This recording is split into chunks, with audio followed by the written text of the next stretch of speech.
नमस्कार, मैं दिगंबर सिंह और आप देख रहे हैं बिहारी खबर।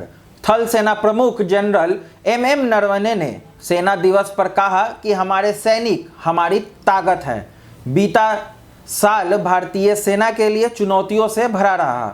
इसी दौरान चीन ने एक तरफा रूप से LAC की यथास्थिति बदलने की कोशिश भी की।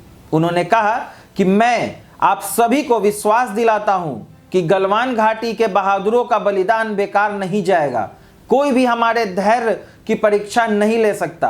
पिछले साल उत्तरी सीमाओं पर एक बड़ी चुनौती थी, लेकिन चीन के रुख का दृढ़ता से जवाब दिया गया था। सेना प्रमुख शुक्रवार को राजधानी दिल्ली में कैंट स्थित करियप्पा ग्राउंड से सेना दिवस परेड को संबोधित कर रहे थे। उन्होंने कहा कि आप सभी उत्तरी सीमाओं पर चीन के साथ चल रहे तनाव से अवगत हैं। सीमाओं पर एक तरफा स्थिति बदलने की साजिश के बारे में एक जोरदार जवाब दिया गया था। मैं देश को आश्वस्त करना चाहता हूं कि भारत चर्चाओं के माध्यम से विवादों को हल करने के लिए प्रतिबद्ध है, लेकिन गलवान के बहादुरों का बलिदान व्यर्थ नहीं जाएगा।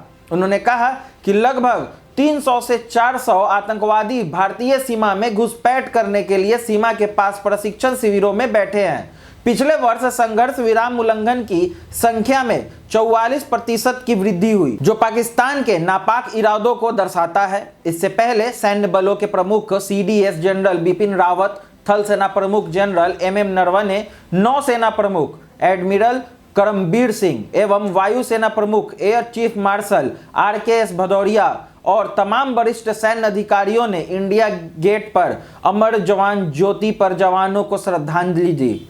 सेना प्रमुख ने दिल्ली छावनी के परेड ग्राउंड में पहुंचने पर सबसे पहले परेड का निरीक्षण किया।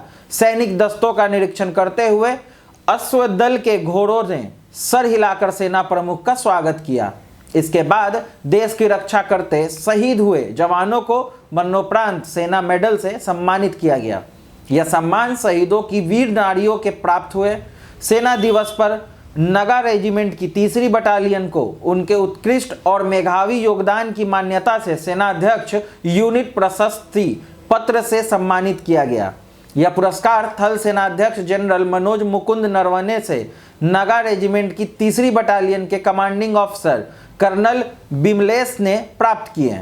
इसके बाद विभिन्न रेजिमेंट परेड में शामिल हुए, जिनमें Jat regiment, Garhwal regiment, Mahar regiment, Jammu Kashmir regiment अन्य प्रमुख शामिल थे।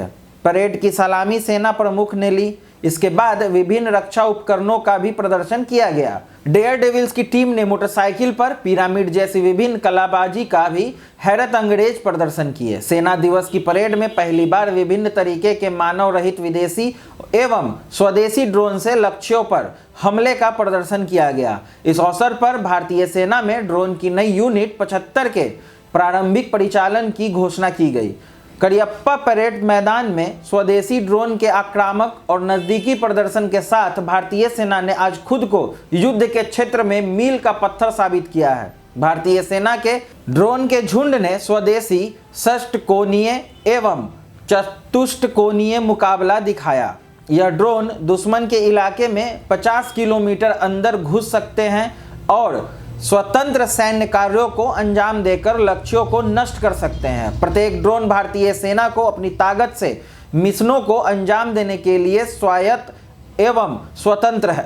परेड स्थल पर टैंगो 1 से लेकर टैंगो 12 तक लक्ष्य रखे गए थे, जिन्हें ड्रोन ने ऑपरेशन के दौरान सटीक निशाना बनाकर अपने अपने लक्ष्यों को नष्ट किया। इसके अलावा ड्रोन के जरिए दूर के क्षेत्रों में रसद, चिकित्सा आपूर्ति एवं लैंडिंग का भी प्रदर्शन किया गया।